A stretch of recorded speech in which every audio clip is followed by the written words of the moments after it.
Everyone, चलिए आज हम लोग करंट इलेक्ट्रिसिटी का लेक्चर नंबर 10 देख रहे हैं। ठीक है, इसमें देखिए हम लोग वो पिछले लेक्चर में क्या पढ़े थे, ओम्स लॉ के बारे में पढ़ रहे थे। ठीक है, आज उसी को कंटिन्यू कर रहे हैं। ओम्स लॉ में हमारे पास क्या इक्वेशन आया था, V = IR। मैंने आपको बताया था कि ये इक्वेशन को आपको क्या कर लेना है, याद कर लेना है। ठीक है, इक्वेशन को आपको क्या कर लेना है, याद कर लेना है। अगर देखिए यहाँ पे हमारे पास क्या है, V = IR। तो यहाँ पे अगर हम लोग R का वैल्यू निकालेंगे या इसको ऐसे लिख सकते हैं, IR = V। LHS को RHS को हमने LHS में ले आया और LHS को RHS में, सिंपल। और R यहाँ से क्या हो जाएगा, V/I। ठीक है, R को क्या हो गया, V/I। समझ में आ रहा है? ठीक है, अब देखिए रेसिस्टेंस है ना, ये R क्या है,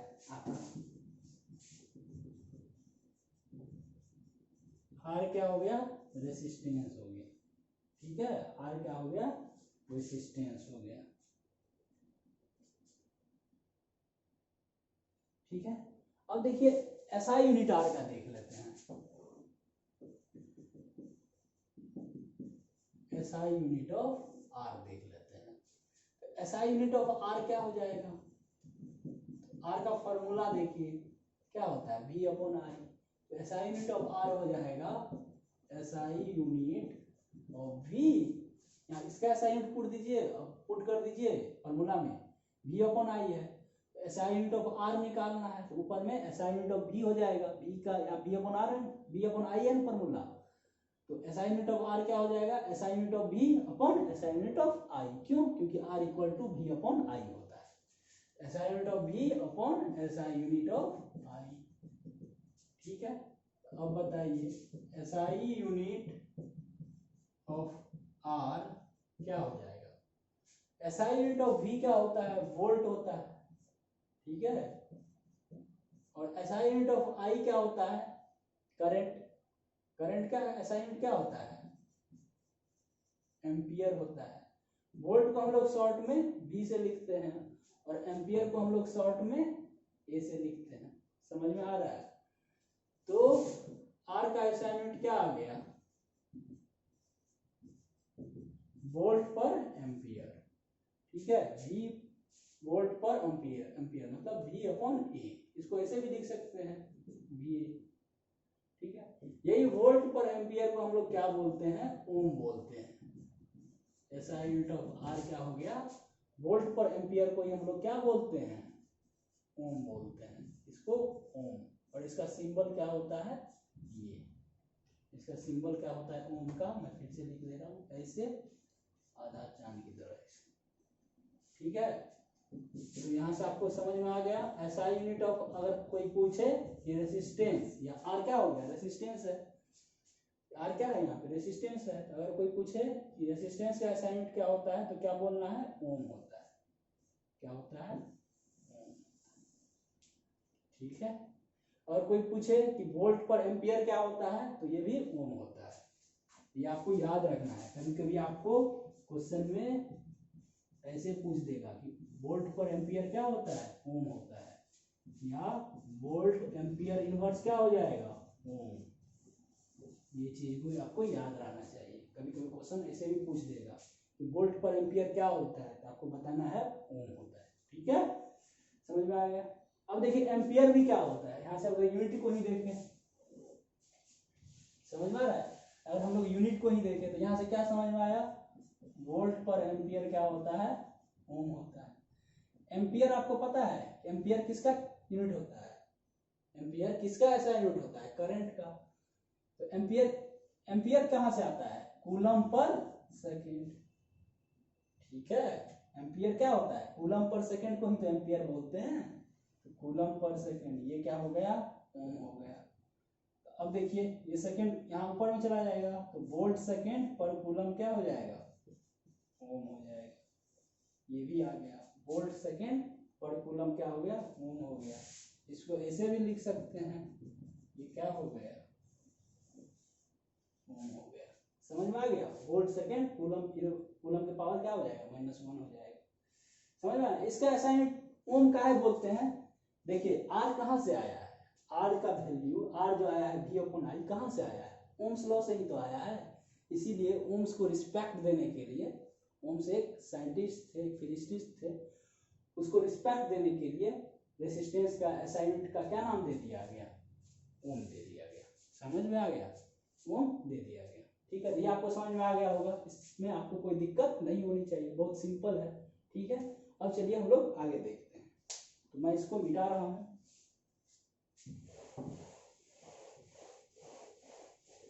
बहुत सिंपल है,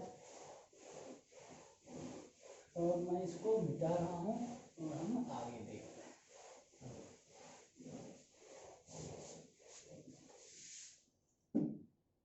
देखिए आर इक्वल टू क्या आया है हमारे पास? V अपॉन आई, यही आया फॉर्मूला, देखिए यही आया। मान लीजिए if V equal to 1 volt, अगर हमारे पास एक बैटरी है, यानी एक मटेरियल है, देखिए इसको, हमारे पास एक मटेरियल है, मान लीजिए एक रॉड है, ये किसी मटेरियल का बना हुआ है, और इसके अक्रॉस हमने पोटेंशियल डिफरेंस अप्लाई किया एक बैटरी लगा के, और यहाँ पे पोटेंशियल डिफरेंस कितना अप्लाई किया? 1 वोल्ट का। ठीक है, और हमने करंट को इसमें नापा, यानी कि एमीटर से करंट को हम लोग किससे नापते हैं? मेजर करते हैं एमीटर से। तो जब हमने यहाँ पे एमीटर लगाया और देखा कि इसमें कितना करंट जा रही है, 1 एम्पियर करंट जा रही है। कितना करंट जा रही है? 1 एम्पियर, मतलब आई का वैल्यू कितना हो गया? 1 एम्पियर। और हमने कितना पोटेंशियल डिफरेंस अप्लाई किया है? V equal to 1 volt. तो V अगर 1 वोल्ट है और I अगर कितना जा रही है?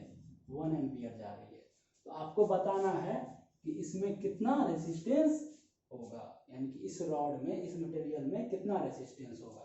तो फॉर्मूला क्या होता है? R equal to V upon I. ठीक है, अब देखिए V का वैल्यू क्या है? 1 वोल्ट, देखिए 1 वोल्ट, और I का वैल्यू क्या है? 1 एम्पियर।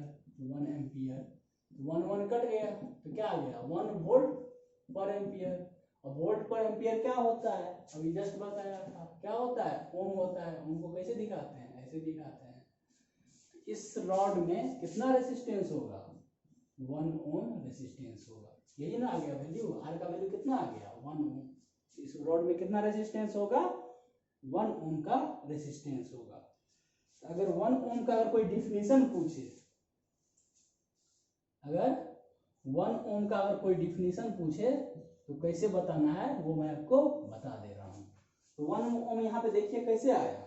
हमने कितना पोटेंशियल डिफरेंस अप्लाई किया? 1 वोल्ट का, और वायर में कितना करंट जाने दिया? 1 एम्पियर का। तब जब इस मटेरियल में रेसिस्टेंस आया वो क्या होता है? 1 ओम होता है। देखिए ये हमारे पास रॉड था, इसके अक्रॉस हमने 1 वोल्ट पोटेंशियल डिफरेंस अप्लाई किया, और इसमें कितना करंट जाने दिया? 1 एम्पियर का ही करंट जाने दिया। तब इसमें कितना रेसिस्टेंस का वैल्यू आया? 1 ओम का। तब इसमें कितना रेसिस्टेंस का वैल्यू आया? 1 ओम का। तो 1 ओम का डिफिनेशन मैं लिख दे रहा हूं, आपको इजीली समझ में आ जाएगा। 1 ohm is the 1 ohm is the resistance of a conductor such that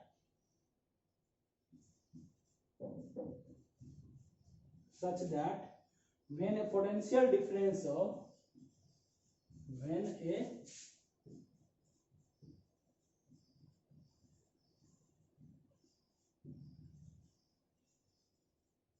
potential difference of 1 volt is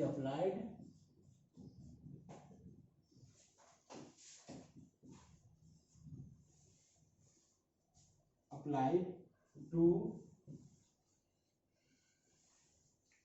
its ends, a current of 1 ampere flowing through it. Applied a current of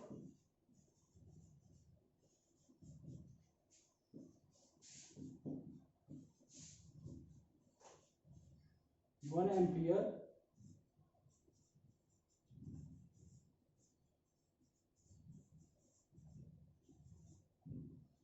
flowing through it.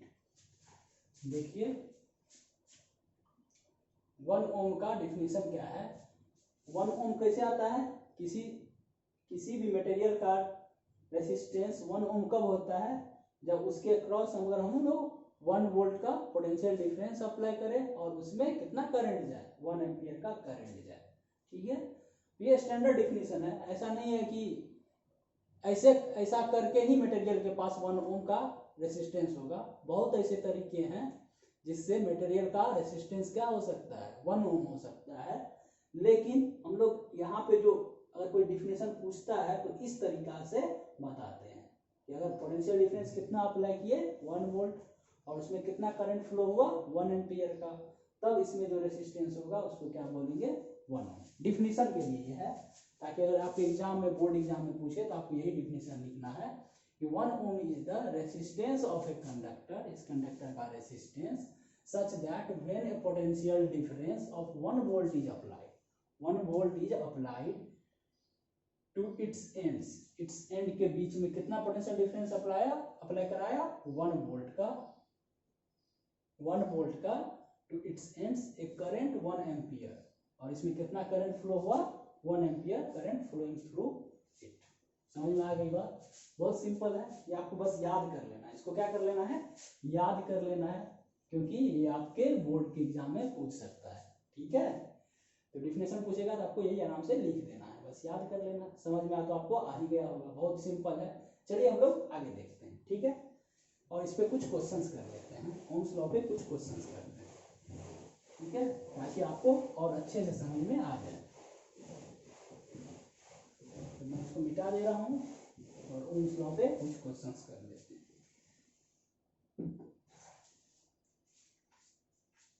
देखिए question 1 है, potential difference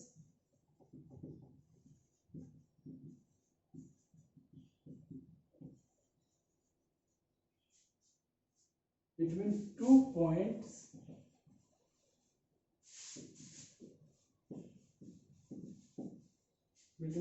points of a wire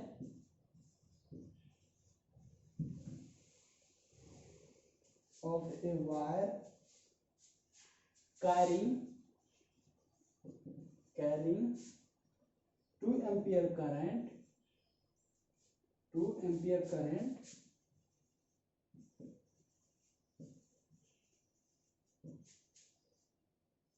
is 0.1 volt. Calculate the resistance between these points.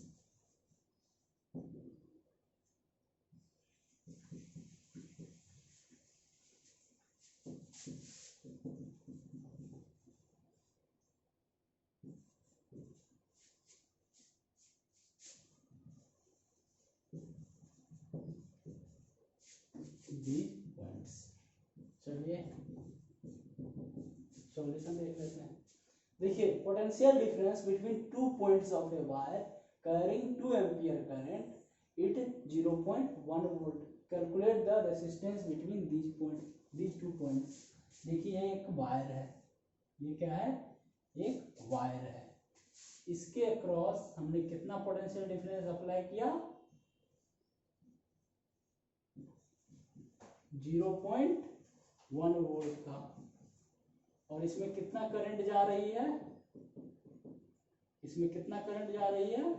2 ampere का। तो पूछ रहा है कि इस wire में कितना रेसिस्टेंस होगा। तो सिंपल है, ओम्स लॉ लगा दीजिए। तो अकॉर्डिंग टू ओम्स लॉ क्या होता है, V = IR, यही ना होता है फॉर्मूला ओम्स लॉ के। तो V का वैल्यू कितना है 0.1 वोल्ट, I का वैल्यू कितना है 2 एम्पियर, और R का वैल्यू तुमको निकालना है। अब देखिए RHS में जो है उसको LHS में लिख दीजिए, तो कितना हो जाएगा 2 एम्पियर इंटू R = 0.1 वोल्ट। तो यहाँ से R का वैल्यू क्या आ जाएगा 0.1 वोल्ट अपॉन 2 एम्पियर, दशमलव को उड़ा दीजिए तो नीचे में कितना आ गया 10। ठीक है, तो कितना हो जाएगा 1 से 2 में डिवाइड करेंगे 0.5 अपॉन 10 एम्पियर, तो कितना हो जाएगा 0.05। वोल्ट पर एम्पियर क्या होता है, ओम होता है, तो कितना आ गया 0.05 ओम। तो यहाँ से हमको आर का वैल्यू क्या आ गया 0.05 ओम। यही क्या हो गया आपका आंसर। मतलब इस वायर में कितना रेजिस्टेंस होगा, आर का वैल्यू 0.05 एम्पियर। इसको ऐसे कर लिख दे रहा हूँ 0.05 एम्पियर नहीं है। ठीक है, क्योंकि आर का SI यूनिट क्या होता है ओम, और ओम में ही हम लोग निकालते हैं आंसर। तो समझ में आ गया होगा, बहुत सिंपल क्वेश्चन था। आपको समझ में आ गया कैसे अप्लाई करते हैं ओम्स लॉ। ठीक है, ठीक है, चलिए हम लोग अब आगे देखते हैं। ठीक है,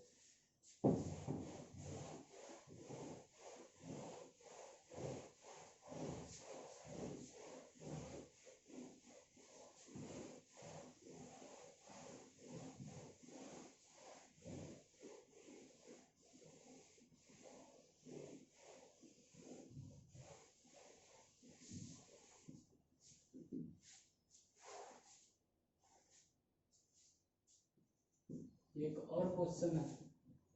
an electric iron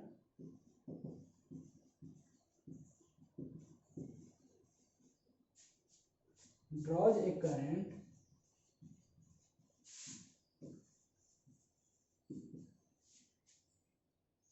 3.4 ampere from 220 volt supply line.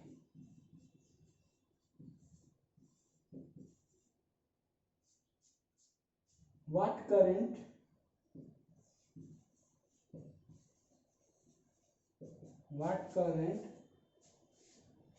will this electric iron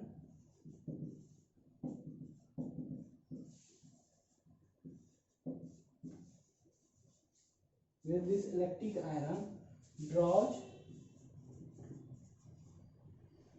when connected to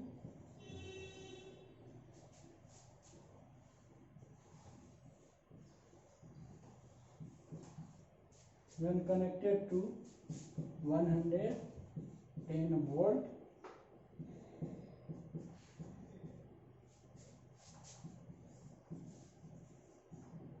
supply line.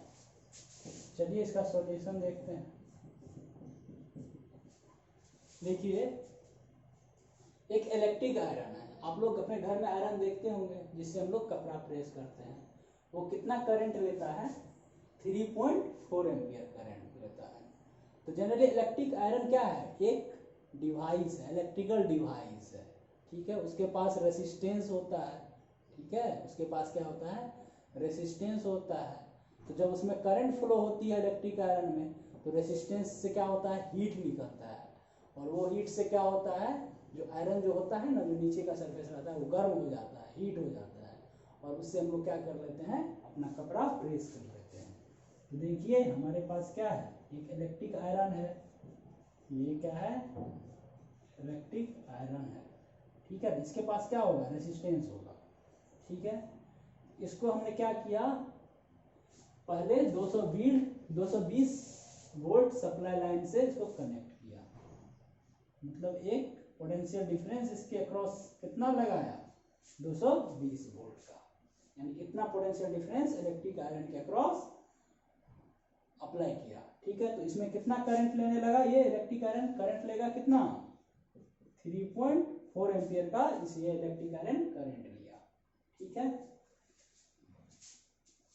तो अब क्वेश्चन में पूछ रहा है कि यही इलेक्ट्रिक आयरन को, ठीक है, अगर हम लोग कितना 110 वोल्ट सप्लाई लाइन से कनेक्ट करते हैं, मतलब 110 वोल्ट पोटेंशियल डिफरेंस से इस इलेक्ट्रिक आयरन को कनेक्ट करते, तो ये कितना करंट खींचता है यहाँ। ठीक है, कितना करंट खींचता।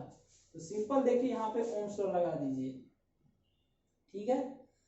तो ओम्स लॉ लगाने के लिए हमको आर चाहिए, तो मान लेते हैं कि इलेक्ट्रिक आयरन का रेसिस्टेंस क्या है, आर है। तो यहाँ पे जो आयरन है यहाँ पे भी वही आयरन है, तो इसका भी रेसिस्टेंस क्या होगा, आर ही होगा, ठीक है। तो अब देखिए यहाँ पे भी ओम्स लॉ लगाते हैं, तो V equal to I R, यही होता है ओम्स लॉ। तो यहाँ पे देखिए V का वैल्यू क्या है 220 इंटू आई का वैल्यू क्या है 3.4 इंटू आर, ठीक है। यहाँ पे देखिए इसको इक्वेशन नंबर फर्स्ट मान लीजिए, यहाँ पे भी ओम्स लॉ लगाएंगे तो V equal to I R, यहाँ पे V का वैल्यू कितना है 110, आई का वैल्यू हमको नहीं पता है, निकालना है, और आर का वैल्यू तो आर ही रहेगा, क्योंकि यही यहाँ पे जो आयरन है वहाँ यहाँ पे भी वही आयरन है। अगर यहाँ पे आयरन का रेजिस्टेंस आर है तो यहाँ पे भी आयरन का रेजिस्टेंस आर ही होगा, तो आर। इक्वेशन नंबर कितना हो गया 2, समझ में आ रहा है। अगर हम लोग 1 और 2 को डिवाइड करें तो क्या हो जाएगा, LHS में डिवाइड होगा, RHS में डिवाइड होगा, तो 220 अपॉन 110 इक्वल टू क्या हो जाएगा 3.4 into R upon I into R, तो आर से आर कैंसिल हो गया, 0 से 0, 11 दूनी 22। अब एक क्रॉस मल्टीप्लिकेशन गुना कर दीजिए, तो 2 ये 2 इंटू आई, ये दोनों गुना होगा, इधर से ये गुना होगा, तो 2 इंटू आई हो गया। यहाँ पे तो कुछ नहीं, यहाँ पे क्या बचा है, नीचे में 1 बचा है, तो 1 को 3.4 से मल्टीप्लाई करेंगे तो क्या हो जाएगा 3.4, यहाँ से आई का वैल्यू क्या हो जाएगा 3.4 डिवाइड 2, तो कितना हो जाएगा 1.7 एम्पियर, क्योंकि करंट सब चीज एसआई यूनिट में था, तो करंट का वैल्यू भी किस में आएगा एसआई यूनिट में। अगर हम लोग इक्वेशन में सारे चीज एसआई यूनिट में रखेंगे तो जो वैल्यू निकल के आएगा तो वो भी किस में आएगा एसआई यूनिट में। तो हमने सारे चीज को एसआई यूनिट में रखा था, पोटेंशियल डिफरेंस को वोल्ट में और करंट को एम्पियर में। यहाँ भी करंट का वैल्यू जो आएगा वो किस में आएगा एम्पियर में। तो यही हो गया आपका आंसर, मतलब यहाँ पे करंट कितना फ्लो हो गई 1.7 एम्पियर, करंट का वैल्यू यहाँ पे कितना फ्लो हो गई 1.7 एम्पियर, यही हो गया आपका आंसर। देख लीजिए, आपको कोई दिक्कत नहीं होनी चाहिए, ठीक है। चलिए तो हम लोग यहीं पे इस लेक्चर को खत्म करते हैं, ठीक है, यहीं पे ये लेक्चर लास्ट करते हैं, और हम लोग इससे आगे नेक्स्ट लेक्चर में पढ़ेंगे, ठीक है।